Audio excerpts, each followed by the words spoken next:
অঙ্গহানি আমরা চাই না। একটা ভুল ধারণা আছে মানুষের মাঝখানে যে ডায়াবেটিস রোগীর পায়ে ইনফেকশন হওয়া মানে পা কেটে ফেলা।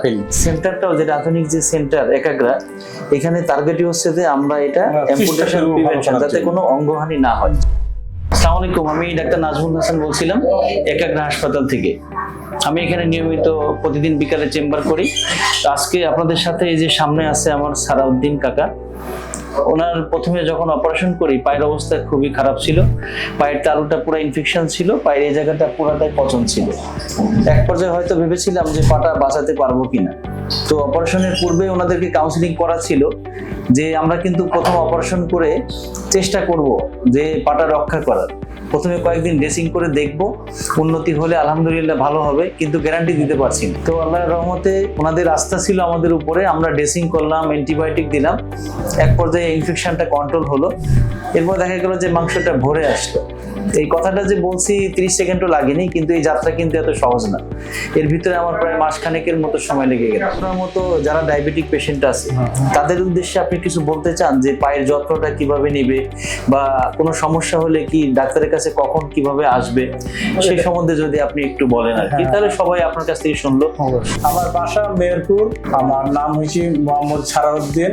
আমি জমিতে পানি দিতে যাই, যাওয়ার পর এই জায়গাটা একটুখানি যেন কোনো রকম একটা ছিদ্র দেখা যায়, দিয়ে আস্তে আস্তে এই জায়গাটা ব্যথা হয়। আমার ব্যথা হওয়ার পর আগের মানুষ যেমন চাষি লোক, আমরা পৈলতি পাকে হয়তো গরম তেল দিয়ে মেরেছি যে ব্যথাটা মরে যায় বুঝলি, ওই পৈলতি মারাতে আমার ওই জায়গাটায় পছন্দ ধরে। ওই পছন্দ ধরার পর আমি মেহেরপুর সদর হাসপাতালে নিয়ে যাই, গিয়ে দেখি ডাক্তার বললো যে আপনার পায়ে পেকি পুঁজেই গেছে।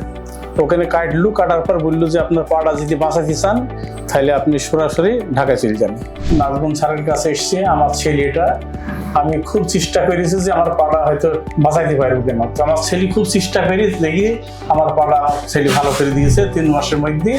আমি ছেলেকে বলেছি এই রোগী যদি কোনো জায়গায় চোখে পড়ে, মানে এই জিনিস যেন আল্লাহ কাউকে না দেয়, আমি সেই চেষ্টা করবো ছেলের কাছে পৌঁছে তার জানটা রক্ষা করার জন্য। একটা ভুল ধারণা আছে মানুষের মাঝখানে যে ডায়াবেটিস রোগীর পায়ে ইনফেকশন হওয়া মানে পা কেটে ফেলা। এটা কি বাস্তব? না, বাস্তব ঠিক তো না। চেষ্টা করলে অবশ্যই সম্ভব। আমাদের এই সেন্টারটাও যেটা আধুনিক যে সেন্টার একাগ্রা, এখানে টার্গেটই হচ্ছে যে আমরা এটা অ্যাম্পুটেশন প্রিভেনশন, যাতে কোনো অঙ্গহানি না হয়। তাহলে আপনিও তো এখন ভালো আছেন, লাগেনি অ্যাম্পুটেশন। সময় মতো যদি আমরা পায়ের যত্ন নেই, আমি তো আপনাকে একটু আগে কিন্তু দেখালাম যে পায়ে কিভাবে পাটা পরিষ্কার করবেন, এই যে পায়ে তেল বা ভেসলিন মাখবেন, পাটা চেক করবেন, আপনি তো জানছেন। আমি অবশ্যই বাড়ি কি করবো, আমি এটাই করবেন। এবং আপনি একা করলে হবে না, আপনার মতো যদি আশেপাশে ডায়াবেটিস রোগী থাকে আপনার এলাকায়, তাদেরকেও আপনি শিক্ষা দিতে হবে। অবশ্যই, ঠিক আছে, কারণ আপনার কাছ থেকে আমি যে কষ্টটা পেলাম সেটা যাতে না পাই। হ্যাঁ, এটাই হলো কি টার্গেট।